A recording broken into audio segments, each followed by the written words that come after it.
Hello everyone, welcome to wifi study which a part of Unacademy group.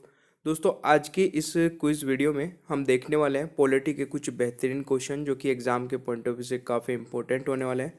तो आप इस video को शुरू से लेकर एंड तक देखिएगा और वीडियो पसंद आए तो प्लीज़ लाइक करना और अपने सभी दोस्तों के साथ में भी शेयर करिएगा। पॉलिटी के कितने क्वेश्चंस के आंसर आप सही कर पा रहे हैं नीचे कमेंट बॉक्स में अपना स्कोर जरूर बताइएगा।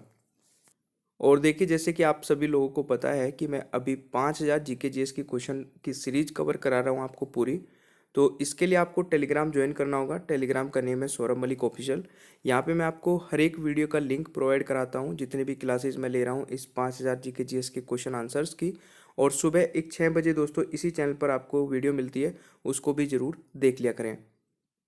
बाकी अगर आप अनअकैडमी प्लस सब्सक्रिप्शन ज्वाइन करना चाहते हैं तो अनअकैडमी प्लस के क्या क्या बेनिफिट्स हैं वो मैं आप लोगों को एक बार बता देता हूँ।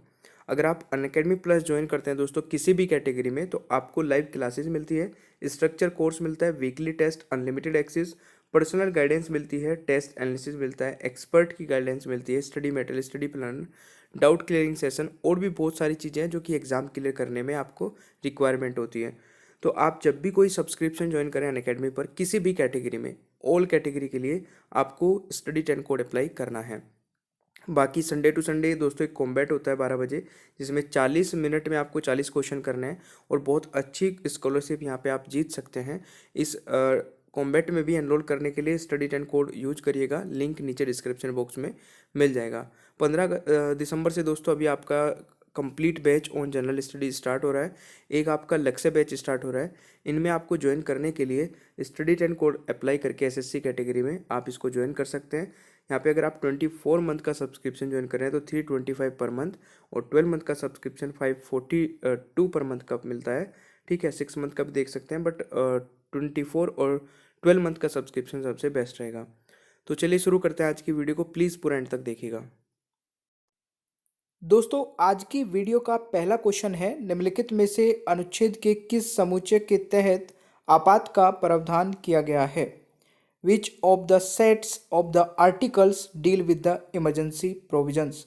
तो फटाफट से इस क्वेश्चन का आंसर बताइए, काफ़ी बढ़िया क्वेश्चन होने वाला है।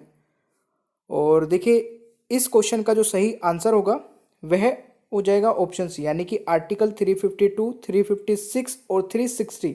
ये दोस्तों इमरजेंसी प्रोविजंस के बारे में बात करते हैं, ये तीनों आर्टिकल। और तीनों आर्टिकल मैं एक बार बता देता हूँ। देखिए, यहाँ पे अगर बात की जाए अनुच्छेद 352, 356 और 360 आपातकालीन प्रावधानों की चर्चा करते हैं। अनुच्छेद 352 में दोस्तों क्या है, राष्ट्रीय आपातकाल के बारे में बात करता है। 352 यानी कि नेशनल इमरजेंसी के बारे में, ठीक है, नेशनल इमरजेंसी। और जबकि अनुच्छेद 356 दोस्तों राज्य आपातकाल या फिर जिसको हम राष्ट्रपति शासन, ठीक है, प्रेसिडेंटल रूल जिसको हम बोलते हैं, तो वो आर्टिकल 356 हमें बताता है। और अनुच्छेद 360 जो कि दोस्तों वित्तीय आपातकाल यानी कि फाइनेंशियल इमरजेंसी के बारे में बताता है। अच्छा, एक क्वेश्चन बड़ी बार पूछा जाता है भाई कि फाइनेंशियल इमरजेंसी हमारे देश में अभी तक कितनी बार लगी है? कितने सारे स्टूडेंट को पता है इस क्वेश्चन का आंसर? बहुत ही इजी है। और फटाफट से एक बार कमेंट बॉक्स में बताइए कि फाइनेंशियल इमरजेंसी हमारे देश में अभी तक कितनी बार लगाई गई है।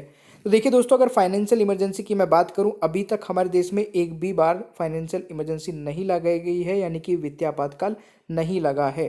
तो 0 इसका राइट आंसर हो जाएगा। तो ये हो गया आपका क्वेश्चन नंबर 1।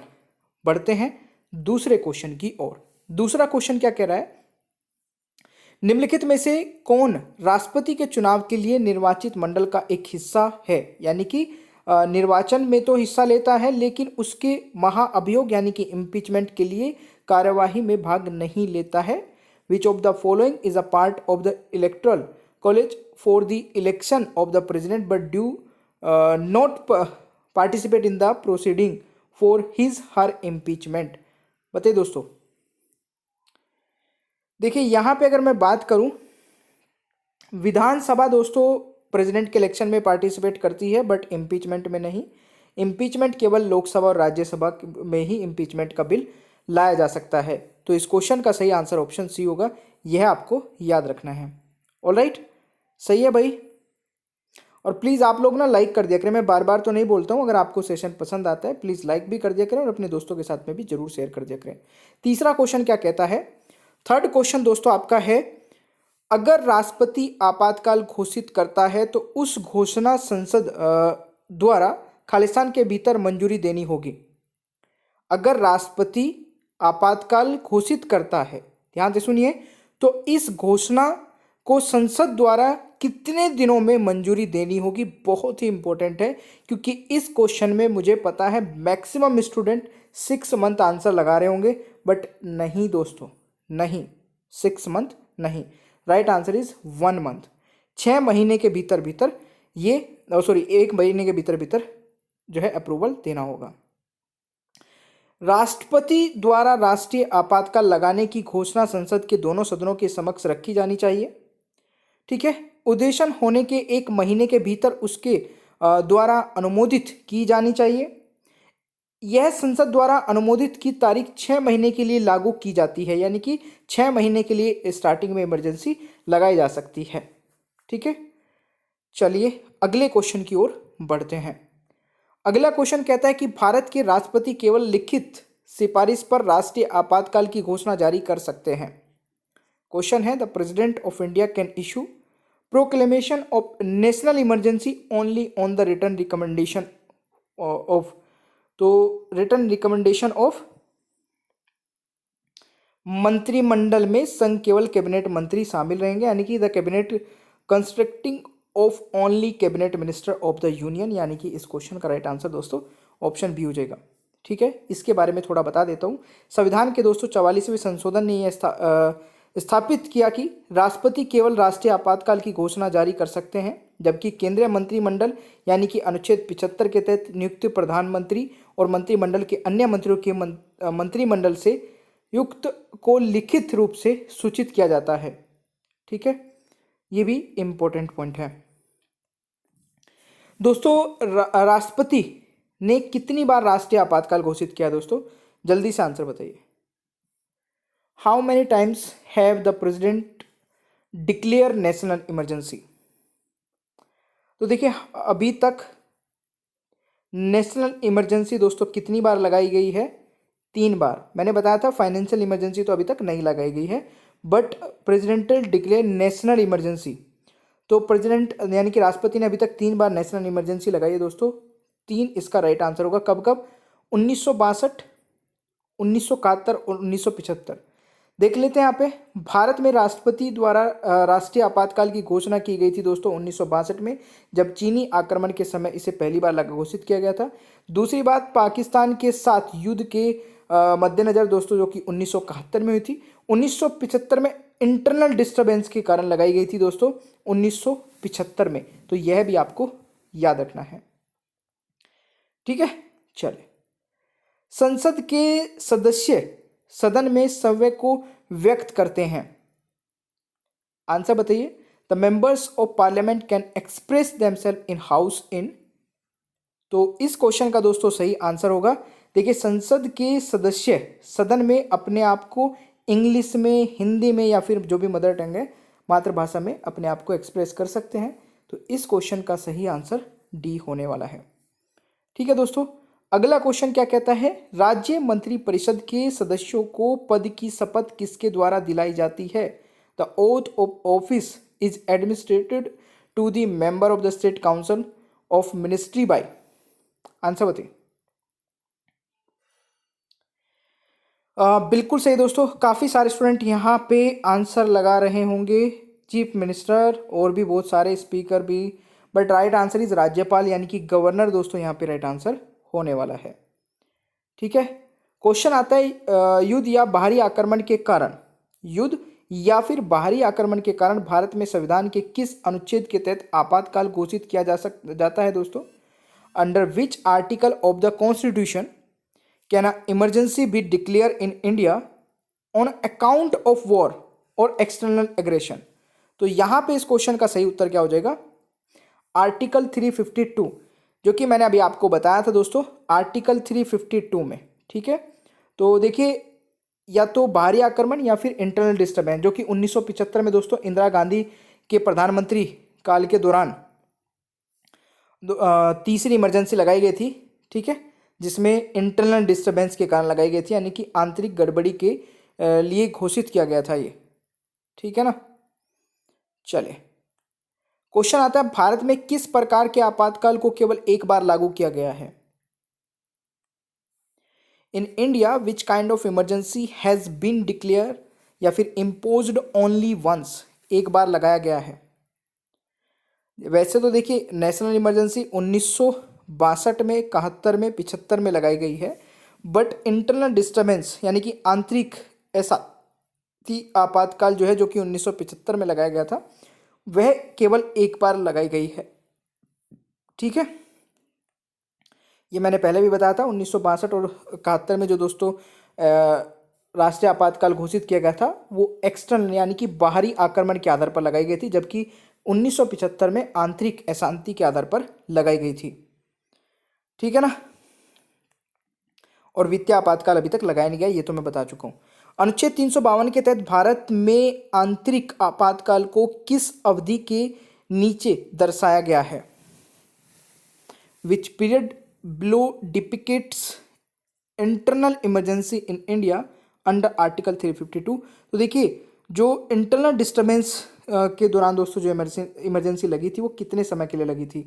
तो ये 1975 में लगी थी, आप सभी जानते हैं। 20 जून 1975 में सबसे 25 जून 1975 में और से लेके 21 मार्च 1977 तक लगी थी। और इसके ये एक क्वेश्चन और बनता है यहाँ पे कि उस समय भारत के राष्ट्रपति कौन थे? अनुच्छेद 352 के प्रावधान के तहत इंदिरा गांधी के प्रधानमंत्री काल में तत्कालीन राष्ट्रपति फखरुद्दीन अली अहमद ने दोस्तों उस समय हमारे देश के राष्ट्रपति होते थे। तो 25 जून 1975 से 21 मार्च 1977 की अवधि के आंतरिक गड़बड़ी के लिए राष्ट्रीय आपातकाल की घोषणा की गई थी। तो उस समय हमारे देश के राष्ट्रपति कौन थे? फखरुद्दीन अली अहमद। ये भी काफ़ी इंपॉर्टेंट पॉइंट है, प्लीज़ इसको जरूर याद रखिएगा। ठीक है, चले भाई नेक्स्ट। अगला क्वेश्चन है कि 1975 में किस अनुच्छेद के तहत भारत में आपातकाल की घोषणा की गई थी? तो ये तो बड़ा ही इजी हो गया, क्योंकि अभी मैं यही डिस्कस कर रहा था। आर्टिकल 352 यहाँ पे राइट आंसर होगा। ऑलराइट, अगला क्वेश्चन आता है 1975 में आपातकाल के समय भारत के राष्ट्रपति के रूप में कौन सेवा कर रहे थे? तो ये भी यार अभी मैंने बताया है, फखरुद्दीन अली अहमद। ये भी इजी क्वेश्चन हो गया है। ठीक है, चलिए अगला क्वेश्चन आता है हमारे संविधान की प्रस्तावना में प्रबंधन है कि भारत है। आपको बताना है प्रिम्बल के अकॉर्डिंग भारत क्या है। ये इन चारों ऑप्शन में से कौन सा सही आंसर होगा, जरा बताइएगा। तो देखिए दोस्तों, the preamble to our constitution provide that India is a sovereign socialist secular and democratic republic. यानी कि यहाँ पे इस क्वेश्चन का सही आंसर ऑप्शन बी होगा मेरे प्यारे दोस्तों, ये आपको याद रखना है। ठीक है, अगला क्वेश्चन है अनुच्छेद 352 के तहत जब आपातकाल लागू रहता है तो संविधान का कौन सा प्रावधान निलंबित हो जाता है? During the emergency impose under article 352 which of the following constitution provisions stands suspended. तो देखिए अगर मैं बात करूं यहाँ पे इमरजेंसी के दौरान दोस्तों हमारे फंडामेंटल राइट्स निलंबित कर दिए जाते हैं। एक क्वेश्चन बहुत इंपॉर्टेंट बनता है कि हमारे कौन से फंडामेंटल राइट्स दोस्तों इमरजेंसी के दौरान भी एक्टिव रहते हैं। ये आप मुझे कमेंट बॉक्स में बताएंगे, अभी बता दीजिए, क्योंकि इसी वीडियो में आगे मैं इस पे एक क्वेश्चन है और उसमें मैं ये चीज़ डिस्कस करने वाला हूँ। तब तक आप मुझे कमेंट बॉक्स में बता दीजिए। तो अनुच्छेद 352 के तहत राष्ट्रीय आपातकाल की घोषणा के दौरान नागरिकों के मौलिक अधिकारों को निलंबित किया जा सकता है।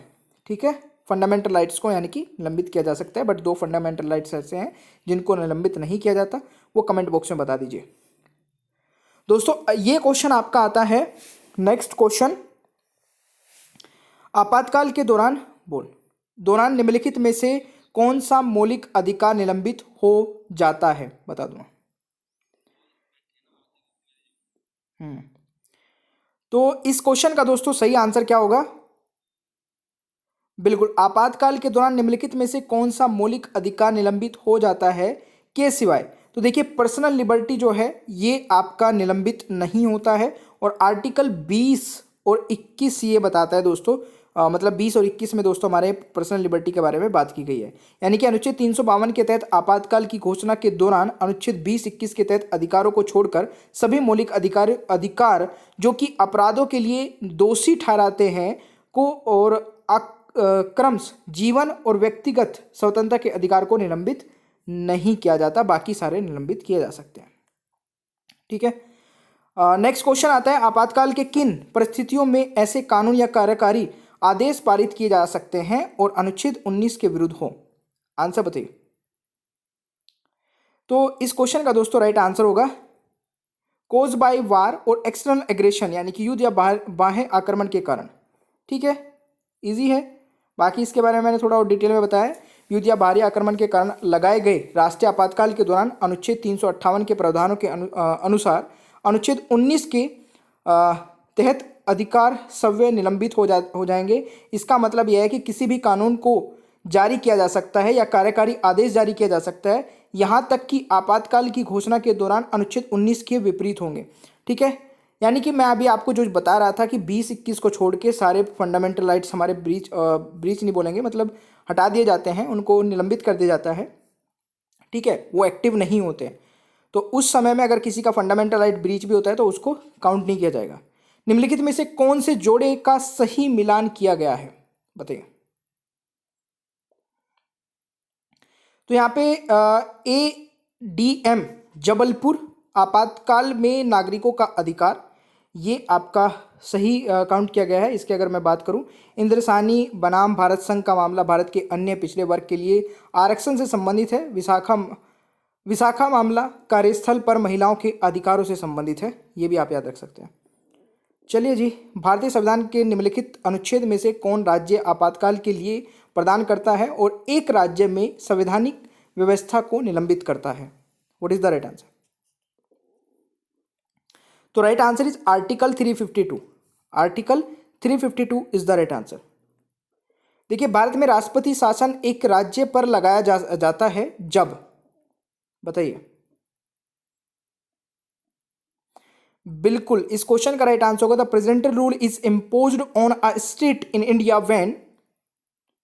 When there is constitutional breakdown. ठीक है, भारत में राष्ट्रपति शासन एक राज्य पर लगाया जाता है जब कहीं पर कॉन्स्टिट्यूशनल ब्रेकडाउन होता है। ठीक है ना, तो इस क्वेश्चन का यानी कि संवैधानिक तंत्र विफल हो जाता है। ठीक है, जहां पर संवैधानिक तंत्र विफल हो जाता है, इसको हिंदी में बोलेंगे। नेक्स्ट है, निम्नलिखित में से कौन राज्यपाल द्वारा नियुक्त किया जाता है? दोस्तों, राज्यपाल द्वारा कौन नियुक्त किया जाता है इन तीनों में से, बताइए जल्दी से। तो देखिए, which of the following are appointed by the governor? तो देखिए, advocate general, chief secretary of state और वाइस चांसलर ऑफ यूनिवर्सिटीज, ये सभी गवर्नर द्वारा अपॉइंट किए जाते हैं, यानी कि उपरोक्त सभी इस क्वेश्चन का सही आंसर हो जाएगा। मुझे लगता है कि सेशन आपको पसंद आया होगा। प्लीज़ लाइक कर दिया करें और बढ़ते हैं आगे। और देखिए गाइज, एक बहुत ही अच्छा फीचर जो कि अनअकैडमी पर आपको मिल जाता है, जहाँ पे आप रिपोर्ट कर सकते हैं कोई भी inappropriate content in the video. मतलब वीडियो में आपको कुछ भी ऐसा लगता है जो कि स्टडी से रिलेटेड नहीं था, तो आप उसको रिपोर्ट करके अपना प्राइज़ विन कर सकते हैं। ठीक है, नीचे ही डिस्क्रिप्शन बॉक्स में आपको एक फॉर्म मिल जाएगा जिसमें आप ये चीज़ें भेज के, और जो सबसे पहले भेजेगा उसको प्राइज़ मिलेगा। ठीक है, बाकी thank you so much guys. Channel को सब्सक्राइब कर लीजिएगा, पीडीएफ भी आप डाउनलोड कर सकते हैं। बेल आइकन को ऑन रखिए और वीडियो को लाइक और शेयर करना भूलिएगा मत। ठीक है, और देखिए, अनअकैडमी पर मेरी 2 स्पेशल क्लासेस हो रही है, इसके बारे में मैं बता देता हूँ। एक तो दिन में होती है दोस्तों 2:30 बजे, ठीक है, और एक होती है रात को 11 बजे। दोनों ही इंपॉर्टेंट है, और दोनों क्लासेस को आप कैसे देख पाओगे? नीचे डिस्क्रिप्शन बॉक्स में मेरी प्रोफाइल का लिंक आपको मिल जाएगा, अनअकैडमी प्रोफाइल का लिंक, उस पर क्लिक करना है, फॉलो कर लेना है, और फॉलो करते ही आपके पास नोटिफिकेशंस आने स्टार्ट हो जाएंगे। ठीक है, तो चलिए मिलते हैं नेक्स्ट क्लास में। Thank you so much.